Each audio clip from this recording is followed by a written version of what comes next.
Sehingga akhirnya orang tua, anak ini senang. Betapa baiknya orang tua kita, pas tidur saja dibangunin mau demi kepentingan dia. Akhirnya anak ini punya kenangan baik sama orang tua, pas tidur saja bapak diajak mau. Apalagi pas happy. Nah karena kenangannya baik, ya idolanya orang tuanya. Ketika idolanya orang tuanya dan kita orang baik, mau ngajak sholat ya gampang, mau ngajak ngaji ya. Bayangkan kalau kenangannya dia dimintai uang nggak boleh, bentak, salah jam kayak atau salah jadwal atau apa, salah momentum, masa anak kecil diwalate salah pakai momentum pakai apa ini. Nah, ketika kita ngangkon belajar sudah susah karena kenangannya ndak baik. Jadi kunci daripada ini makanya saya bilang berkali-kali. Oke, kita belajar akhlak, belajar moral, tapi nomor satu itu hukum. Saya ulang lagi hukum. Karena agama ini ciri khasnya itu hukum. Hukum itu ketentuan. Jadi aturan Islam itu detail. Nah mau saya di sini bayangkan itu anak kita, gitu. Kenangannya dengan kita, dengan bapaknya, dengan ibunya ini kurang baik. Kenangannya di luar baik, sehingga anak kita cenderung tidak ngidolakan kita, meninggalkan kita. Jadi menurut saya belajar akhlak paling pokok adalah kaitannya dengan kepentingan anak-anak kita. Saya bukan niat sombong ya, saya itu alhamdulillah sampai sekarang tuh masih sering mandikan anak saya, jalan-jalan sama anak saya. Hak-haknya, bahkan saya ini punya ajaran yang agak unik. Tapi istri saya sudah menerima dulu ya, sempat janggal-janggal tuh iskal, ini sekarang sudah menerima. Saya punya anak yang biasa ikut adik saya, adik Fuad itu masih kelas 2 SD. Mulai kelas 1 SD, mulai kelas 2 saya bilang, kalau kamu ingin jajan, bapak pas tidur bangunkan. Padahal anak saya itu punya santri, punya banyak yang bantu lah. Dulu istri saya protes, itu kan melatih anak nggak sopan karena bangunkan orang tua. Enggak, kata saya, sopan itu nomor 2, nomor 1 itu hukum. Terus saya beri penjelasan. Yang paling berhak atau yang paling boleh dingel-ngelno anak itu ya diganggu anak. Itu ya orang tuanya.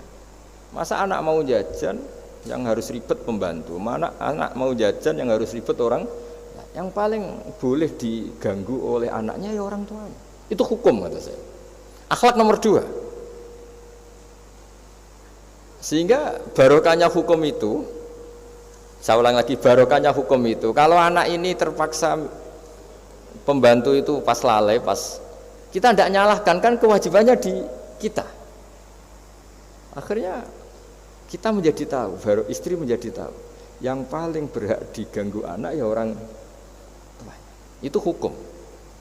Nah akhlak itu baru nomor 2, ganggu itu ya dikira-kira lah pas bangun atau pas rileks. Tapi itu nomor 2, itu namanya moral. Moral itu sunat. Tapi kalau hukum itu nomor 1. Sehingga akhirnya orang tua, anak ini senang. Betapa baiknya orang tua kita, pas tidur saja dibangunin mau demi kepentingan dia. Akhirnya anak ini punya kenangan baik sama orang tua, pas tidur saja bapak diajak mau. Apalagi pas happy. Nah karena kenangannya baik, ya idolanya orang tuanya. Ketika idolanya orang tuanya dan kita orang baik, mau ngajak sholat ya gampang, mau ngajak ngaji ya. Bayangkan kalau kenangannya dia dimintai uang nggak boleh, bentak, salah jam kayak atau salah jadwal atau apa, salah momentum, masa anak kecil diwalate salah pakai momentum pakai apa ini. Nah ketika kita ngangkon belajar sudah susah karena kenangannya ndak baik. Jadi kunci daripada ini makanya saya bilang berkali-kali. Oke, kita belajar akhlak, belajar moral, tapi nomor 1 itu hukum. Saya ulang lagi hukum. Karena agama ini ciri khasnya itu hukum. Hukum itu ketentuan. Jadi aturan Islam itu detail. Ya kayak tadi misalnya senyum itu sunat, senyum itu ibadah. Kata Rasulullah tasaddaku walau bitalqati wajhin, bersedekahlah meskipun hanya dengan senyum. Itu setelah ada kepastian status apa? Halal. Tapi jika orang itu mau nipu itu juga pasti senyum. Orang yang mau menggoda lelaki juga pasti senyum, lelaki yang goda perempuan juga senyum, dan kadang konteksnya ada dalam hal-hal yang dibenarkan syarak. Sehingga kepastian halal haram ini nomor 1.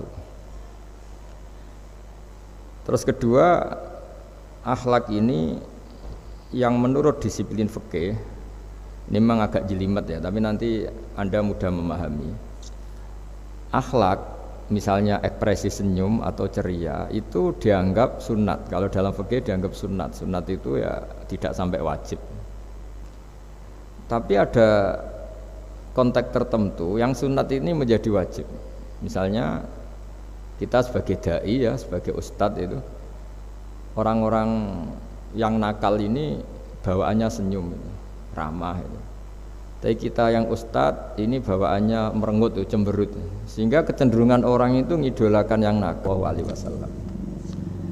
Nah ini penting saya jelaskan supaya orang itu bicara akhlak. Akhlak itu tadi sudah saya katakan, senyum itu baik, ramah itu baik. Tapi setelah status hukumnya itu halal gitu. Ya. Jadi kalau sebelum status hukum itu halal, ini ya ramahnya menjadi tidak baik. Misalnya kamu punya istri cantik, kemudian dia ramah sama lelaki siapapun, kamu kan pusing. Terus alasannya ramah itu baik. Makanya di Quran diingatkan fala takhdu'na bil qawli fayatma'alladzi fi qalbihi marad. Orang-orang solihah, orang-orang yang afifah, wanita-wanita terhormat, jangan terlalu ramah sama lelaki lain, karena lelaki lain yang kamu ramahin kalau kebetulan dia ada orang baik, pikiran ramah kamu ini ditafsirkan yang macam-macam. Ya, jadi ini karena saya sebagai kiai memang menekuni fikih, sehingga sebelum bicara jauh tentang hukum moral itu pastikan dulu status halal haramnya, baru ada numpang hukum akhlak. Sodako juga gitu, banyak orang dermawan itu ternyata nyuwun sewu memang uang korupsi sehingga mudah ngasih orang banyak, pas uangnya sendiri ternyata berat. Ini belum bisa dikatakan sodako karena bawaannya dermawan, karena uang saya saja. Jadi kepastian hukum ini harus ada dulu. Makanya dalam Islam fikih itu nomor satu itu ya kepastian hukum. Baru di level aplikasi hukum itu penerapannya, tatbikinya kalau dalam bahasa Arab butuh akhlak. Terus ketiga, cerita-cerita akhlak itu yang paling fenomenal itu kata banyak mufassir. Kenapa Saharatu Fir'aun? Jadi ketika duel, saya cerita sedikit. Musa ini punya banyak mukjizat. Nabiullah Musa ini punya banyak mukjizat. Mukjizat itu sesuatu yang luar biasa, enggak bisa dinalar oleh akal. Itu kalau orang baik disebut mukjizat, kalau orang buruk punya kemampuan ini disebut sihir. Ya. Tapi sama-sama punya kekuatan yang dahsyat. Sehingga ketika Nabi Musa punya kekuatan yang dahsyat ini, yang disebut mukjizat, Fir'aun cara berpikir yang bisa mengalahkan ini hanya sihir. Dipanggillah ahli sihir yang profesional, yang top lah. Dan mulai dulu itu wong ya seneng duit gitu. Jadi ahli sihir yang mau datang tapi berani berapa gitu. Jadi itu sudah mulai dulu gitu. Jadi sekunane kuno itu transaksinya itu ya harus berani berapa itu. Fir'aun katanya innakum idzal laminal muqarrabin. Kamu tak jamin menjadi orang dekat saya. Jadi mulai dulu kalau dukung itu ya harus dapat jatah itu. Jadi jatah orang dekat. Entah dulu itu apa menteri atau apa tidak tahu, tapi mulai dulu ya sudah gitu. Kata Fir'aun oke. Akhirnya pertarungan itu mau dimulai. Lah uniknya ketika mau dimulai itu Saharoh ini ahli sihir yang bawaan Fir'aun tadi, sewaan nih tadi, bayaran. Itu di luar dugaan Mas Andri, itu malah sopan sama Nabi Musa. Ditonton orang banyak padahal, ditonton orang banyak karena Fir'aun tuh ingin Nabi Musa itu kalah, Musa kalau dia manggil. Tapi di luar dugaan itu para ahli sihir itu entah saking haibahnya, wibawanya Nabi Musa itu, jenengan dulu apa saya dulu? Monggo jenengan dulu apa saya dulu? Imma antulqiyah wa imma annahnul mulkin. Monggo jenengan dulu atau kita dulu. Jadi harusnya secara teori tarung itu semakin menteror atau ada gebrakan yang mengagetkan ini kan lebih mudah mengalahkan Musa. Tapi enggak, malah Musa ditanya, wahai Musa, imma antulqiyah wa imma annahnul mulkin. Monggo jenengan dulu atau kita dulu. Nabi Musa juga membalas yang sopan. Enggak, kalian dulu saja. Nah itu kata para ahli tafsir, barokahnya akhlak yang dilakukan Saharatu Fir'aun ini, al-qawwa fi qulubihim al-iman. Allah saat itu juga memberi iman. Jadi barokahnya sopan sama Nabi siapa? Musa. Jadi barokah akhlak paling fenomenal dalam dunia tafsir adalah ketika Saharatu Fir'aun mendapat berkahnya adab, berkahnya akhlak sampai iman. Sehingga kalau dalam khazanah-khazanah Islam, amal yang paling mudah diterima Allah itu diantaranya satu itu akhlak, dua sedekah. Dalam cerita-cerita kitab yang saya pelajari, sedekah juga gitu. Ada orang itu saking bejatnya, dia seorang kaya raya. Itu saking bejatnya itu cara berpikir itu menurut dia ya rasional, tapi ngawur sekali. Dia punya putri cantik gitu. Ya tentu dia yang ngerawat. Terus dia ngenangen itu wong anakku ayu dirabi wong liya. Walhasil itu dia punya rencana menikahi anaknya sendiri. Itu kan sebejat-bejatnya orang. Dan dia cara berpikir itu begitu, memang namanya orang Majusi, tidak beragama. Tapi ketika dia banyak ulama yang bilang namanya orang ini Bahrom. Tapi siapapun namanya itu, cerita ini populer di literasi, di khazanah-khazanah atau di referensi kita. Pas malam pertama mau menggauli putrinya, ada janda sepuh itu notok pintunya ya, supaya dikasih sedekah. Itu anehnya dia itu tergerak untuk memberi. Ketika mau memberi, si janda ini berubah pikiran, wong saya ini muslimah kok minta orang kafir. Tidak jadi minta, tapi lari, ketika dikejar lari. Setelah di rumah melihat anak-anaknya itu menangis, Mas Andri, kembali lagi minta. Setelah mau dikasih, lari lagi sampai 3 kali. Singkat cerita si Bahrom ini lalu tetap ke rumahnya dan ternyata mendengar anak-anak menangis karena kelaparan. Dia tergerak hatinya itu membawa cara Indonesia, membawa beras sendiri, membawa roti sendiri, semua keperluan itu dicukupin, dibawa sendiri, diantarkan. Dan uniknya saat itu juga dia berpikir waras langsung, gak ingin lagi menggauli anaknya, gak ingin lagi. Jadi barokahnya sedekah itu dilakukan orang kafir, itu langsung ada berkahnya. Sampai saat itu dia iman, dan hebatnya ada seorang wali di era itu mimpi disuruh menghormati si Bahrom ini, bahwa ini umat saya, ini walhasil itu sampai diapresiasi. Nah, lagi-lagi kembali ke sedekah. Jika ada orang netral, misalnya orang netral itu ya diajak baik ya mau, diajak buruk ya mau, belum punya berpendirian, juga belum punya karakter, belum punya status yang permanen, ya solehnya masih amatir, faseknya ya masih amatir. Kemudian terus ada kompetisi, alam raya ini kan kompetisi. Ternyata yang tukang sedekah, yang mudah memberi itu yang fasik, yang ini pelit. Jangan-jangan kita disalahkan Allah ketika orang yang netral ini jadi orang fasik. Karena apa? Kenangannya dengan orang fasik mendapat keenaan sedekah atau servis, kenangannya sama orang soleh tidak mendapat. Malah dikongkon terus jadi panitia pengajian, kan kesel ya. Nah, kalau dibebani terus. Sehingga di antara ciri agama ini qalilul maunah, agama ini harus berbiaya murah. Itu hal-hal yang harus kita perhatikan. Nah, kecuali ini sudah orang yang punya karakter, memang sudah orang soleh, memang bawaannya ingin mendukung yang kanan, yang ahlul yamin, ya, hanya suka kebaikan.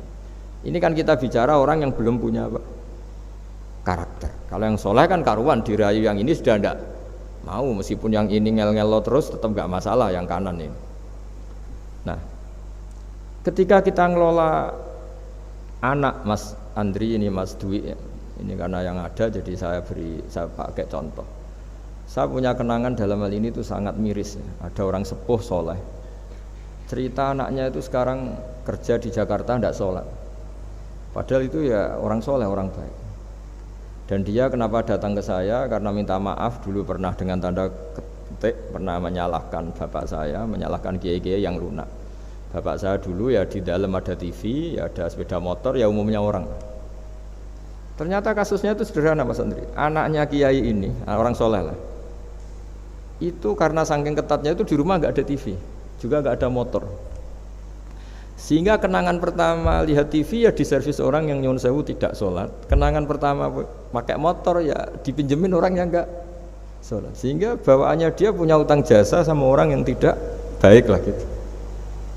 Akhirnya ini nggak jadi idola. Orang tuanya meskipun soleh nggak jadi idola. Dan orang tuanya itu nggak punya TV supaya waktunya nggak habis untuk nonton TV, nggak punya motor biar tidak keluyuran. Niatnya baik, sangat baik. Tapi karena terus ini tuh tadi kembali ke tadi al insan abdul ihsan, manusia itu budaknya kebaikan. Kenangannya lihat TV ya sama orang yang nggak bener ini. Kenangannya pakai motor ya pakai. Akhirnya ikut merantau ini ke Jakarta. Singkat cerita terus akhirnya dia katut temannya yang nggak sholat.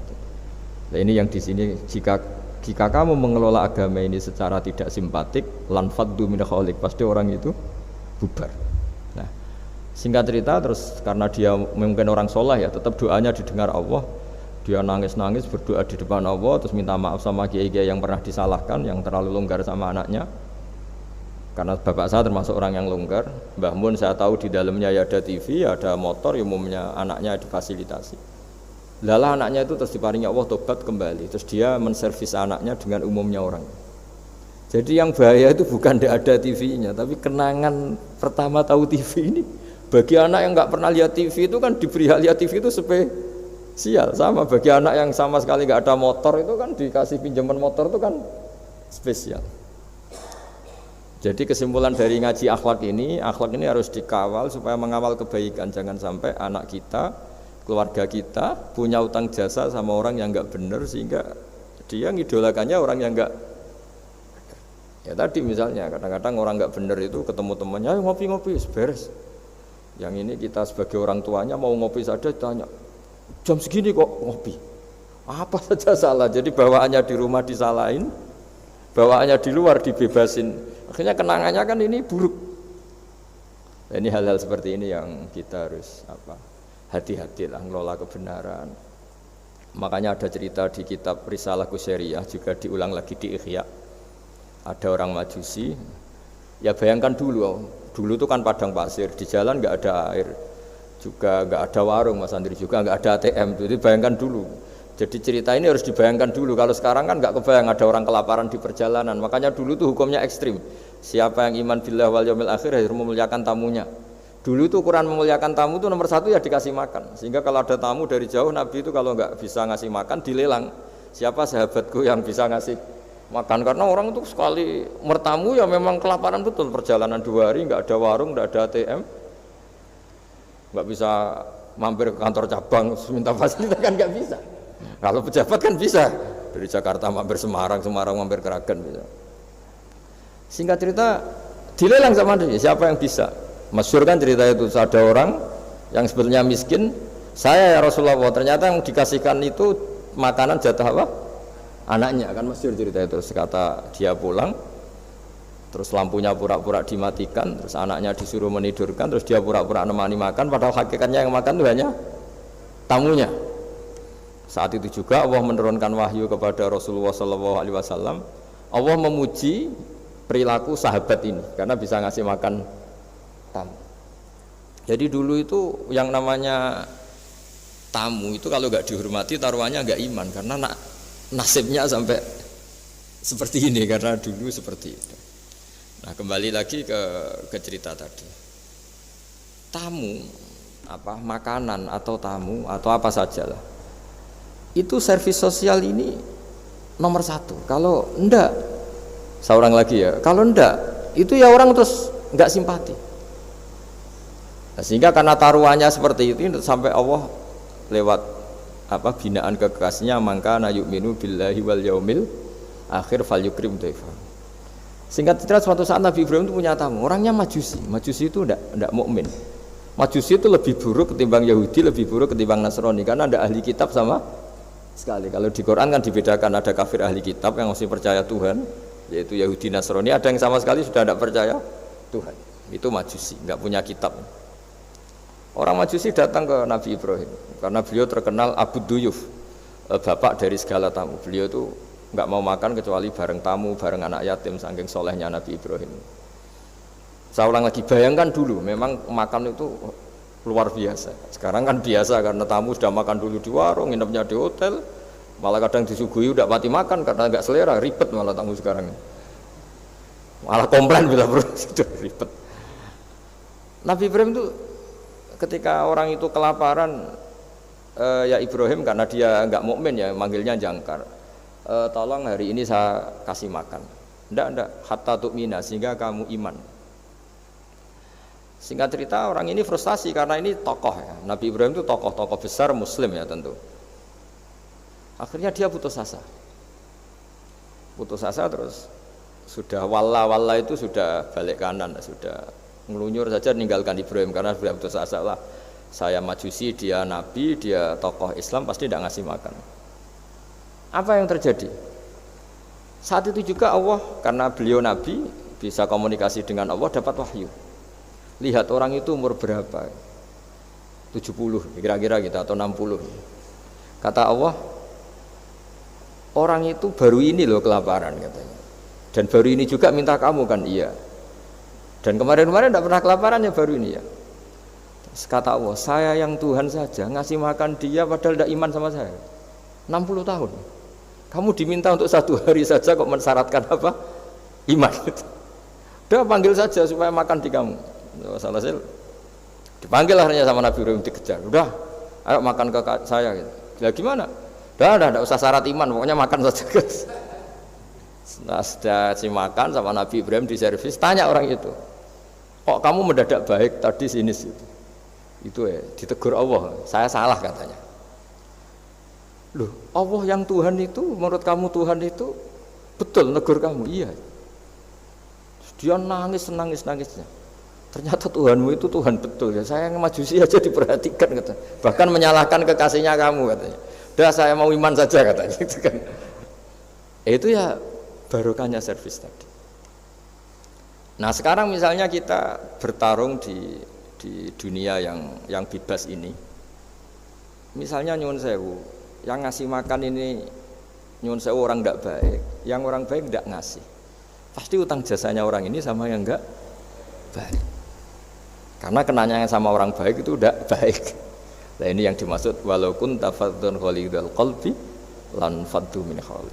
Kalau orang mengelola Islam dengan cara yang kurang baik, maka akan melahirkan orang lari. Ya, karena tadi al insan abdul es. Jadi cerita yang ringan-ringan di sekeliling kita juga seperti itu. Bapak-bapak itu ngopi di rumah itu ya rasanya kopi sama. Itu gara-gara tidak nyaman ya cara bujone semarah kan gitu cara nyugoi.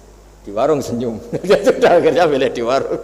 Karena di warung dapat senyum, di rumah dapat ya sudah. Jadi semua proses sosial itu seperti itu. Nah mau saya di sini bayangkan itu anak kita gitu. Kenangannya dengan kita, dengan bapaknya, dengan ibunya ini kurang baik. Kenangannya di luar baik, sehingga anak kita cenderung tidak ngidolakan kita, meninggalkan kita. Jadi menurut saya belajar akhlak paling pokok adalah kaitannya dengan kepentingan anak-anak kita. Saya bukan niat sombong ya, saya itu alhamdulillah sampai sekarang itu masih sering mandikan anak saya, jalan-jalan sama anak saya. Hak-haknya, bahkan saya ini punya ajaran yang agak unik. Tapi istri saya sudah menerima, dulu ya sempat janggal-janggal itu iskal, sekarang sudah menerima. Saya punya anak yang biasa ikut adik saya, adik Fuad itu masih kelas 2 SD. Mulai kelas 1 SD, mulai kelas 2 saya bilang, kalau kamu ingin jajan, bapak pas tidur bangunkan. Padahal anak saya itu punya santri, punya banyak yang bantu lah. Dulu istri saya protes, itu kan melatih anak nggak sopan karena bangunkan orang tua. Enggak, kata saya, sopan itu nomor 2, nomor 1 itu hukum. Terus saya beri penjelasan. Yang paling berhak atau yang paling boleh dingel-ngelno anak, dingel-ngelno anak itu ya diganggu anak. Itu ya orang tuanya. Masa anak mau jajan yang harus ribet pembantu, mana anak mau jajan yang harus ribet orang. Yang paling boleh diganggu oleh anaknya ya orang tuanya. Itu hukum kata saya. Akhlak nomor 2. Sehingga barokahnya hukum itu, saya ulang lagi, barokahnya hukum itu, kalau anak ini terpaksa pembantu itu pas lalai, pas kita tidak nyalahkan, kan kewajibannya di kita. Akhirnya kita menjadi tahu, baru istri menjadi tahu, yang paling berhak diganggu anak ya orang tuanya. Itu hukum. Nah akhlak itu baru nomor 2, ganggu itu ya dikira-kira lah pas bangun atau pas rileks. Tapi itu nomor 2, itu namanya moral. Moral itu sunat. Tapi kalau hukum itu nomor 1. Sehingga akhirnya orang tua, anak ini senang. Betapa baiknya orang tua kita, pas tidur saja dibangunin mau demi kepentingan dia. Akhirnya anak ini punya kenangan baik sama orang tua. Pas tidur saja bapak diajak mau. Apalagi pas happy. Nah karena kenangannya baik, ya idolanya orang tuanya. Ketika idolanya orang tuanya dan kita orang baik, mau ngajak sholat ya gampang, mau ngajak ngaji ya gampang. Bayangkan kalau kenangannya dia dimintai uang nggak boleh, bentak, salah jam kayak atau salah jadwal atau apa, salah momentum, masa anak kecil diwalate salah pakai momentum pakai apa itu. Nah ketika kita ngangkon belajar sudah susah karena kenangannya ndak baik. Jadi kunci daripada ini makanya saya bilang berkali-kali. Oke, kita belajar akhlak, belajar moral, tapi nomor 1 itu hukum. Saya ulang lagi hukum. Karena agama ini ciri khasnya itu hukum. Hukum itu ketentuan. Jadi aturan Islam itu detail. Misalnya saya belum haji.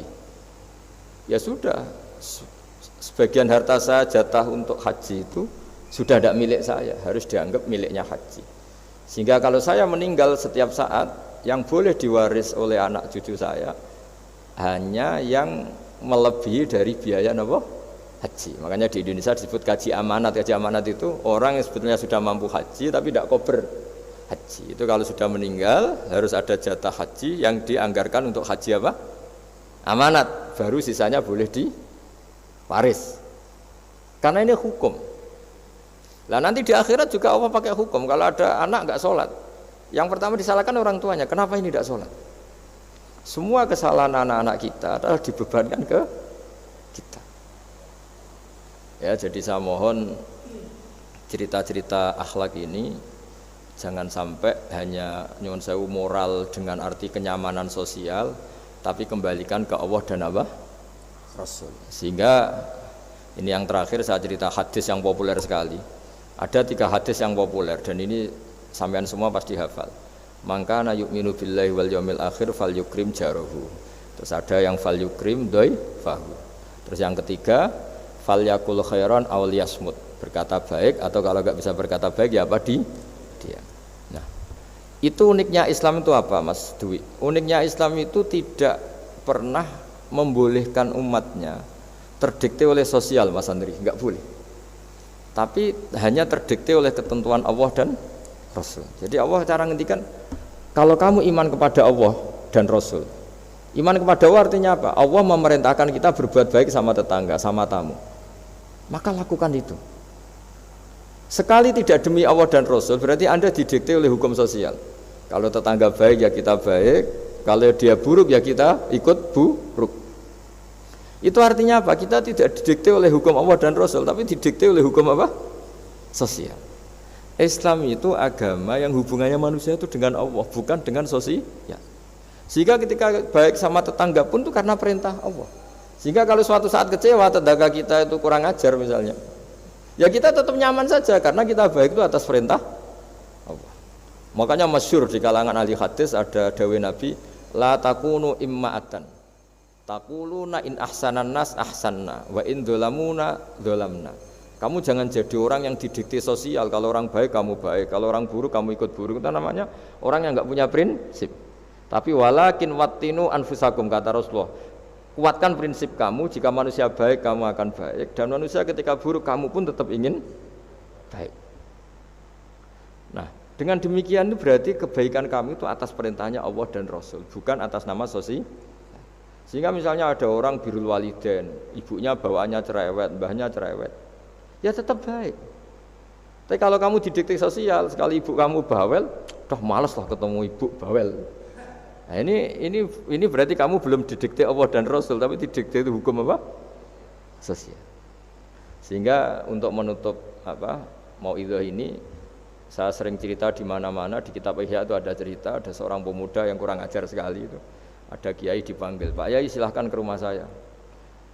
Ya kira-kira cara sekarang mungkin 500 meter datang. Setelah sampai depan rumahnya, sudah Pak Yai saya tidak punya kebutuhan sama kamu. Itu kiainya senyum, rileks. Setelah sampai rumahnya dipanggil lagi, Pak Yai mohon ke rumah saya. Terus kiainya ke situ lagi asik kan. Terus setelah sampai rumahnya pemuda tadi, sudah pulang aja, saya tidak butuh kamu. Sampai 3 kali. Dan kiainya tuh asik, ceria gitu. Pemuda itu kagetnya bukan main. Kenapa Pak Kiai tidak tersinggung? Malah senyum-senyum. Jong, kata orang Jawa ini. Ini cerita di Ihya. Saya tuh senang sekali nuruti perintah Allah. Allah ngendikan, saya disuruh hormat tetangga. Lah kamu tetangga saya. Dan saya alhamdulillah bisa nuruti karep kamu. Disuruh ke kamu, saya ke kamu. Dan sekarang karep kamu saya pulang, ya saya pulang. Syukur sekali hari ini saya bisa nuruti perintah Allah sampai 3 kali. Nangis pemuda itu. Loh, kalau kamu kan mau tampar, ini kan pelecehan. Itu kan kurang ajar betul, kiai digambar. Tapi wali-wali itu enggak berpikirannya tidak seperti itu. Kalau kamu tidak wali ya memang aneh pikiran itu, tapi yang benar ya itu. Nah, jadi lewat ngaji ini saya mohon dah semua teman-teman yang di BI maupun seluruh kita, akhlak itu nomor 1. Dengan makna tapi setelah kepastian hukum, setelah kepastian hukum. Jadi misalnya senyum itu sunat karena kita merayu mitra bisnis untuk bisnis yang halal. Tapi kalau bisnis kita bodong, ya semua orang yang ingin nipu kan ya pasti senyum lah. Berarti yang pahalanya besar ya orang-orang penipu karena senyumnya lebih sering timbang yang enggak nipu. Jadi artinya akhlak itu menemukan momentum sebagai ibadah setelah ada kepastian hukum halalnya.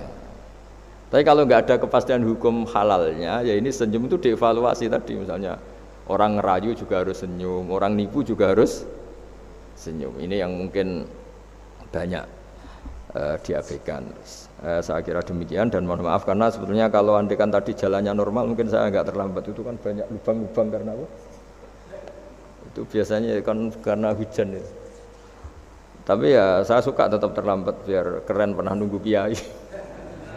Jadi kalau dalam teori agama itu sama kok. Sholat Nabi itu pernah sholat isya itu setengah 3 dini hari. Sahabat biasanya kan beliau suka awal waktu.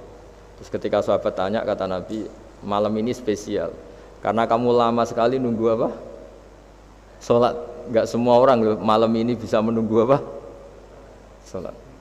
Jadi artinya bawaannya itu nunggu kebaikan. Jadi di antara trik atau resep husnul khotimah, ya ini sebagai penutup ngaji, resep husnul khotimah itu innallaha ta'ala yubahi malaikatahu, Allah membanggakan kita, yubahi bikum malaikatahu, Allah bangga dengan kita. Di antaranya apa Mas Andri? Umatnya Rasulullah SAW itu kalau habis subuh ditanya, ngapain kamu hidup nunggu sholat duhur? Ngapain kamu hidup setelah sholat duhur nunggu sholat asar? Sehingga kita ini menunaikan fardu yang diwajibkan Allah dan menunggu datangnya fardu yang lain. Jadi orientasi kita fahijratuhu ilallah wa rasulih. Tapi kalau kita orientasinya mapan, kenapa kamu hidup? Saya mau mati setelah mapan, saya mau mati setelah jabat. Ini kan berarti perjalanan kamu ilad dunya, orientasi kamu dunia. Faman kana hijratu ilad dunya aw imra'atin yankihuha fa hijratuhu ila ma hajara ilaih. Tapi kalau kamu niatnya, kenapa kamu berani hidup? Supaya bisa sholat, supaya bisa ibadah. Berarti perjalanan kamu hanya menuju Allah dan Rasul. Jadi sehingga di antara alamat husnul khotimah adalah orang setiap sudah melakukan satu kebaikan berani hidup karena berharap bisa melakukan kebaikan yang lain. Jadi dari satu kebaikan rutenya menuju kebaikan yang lain.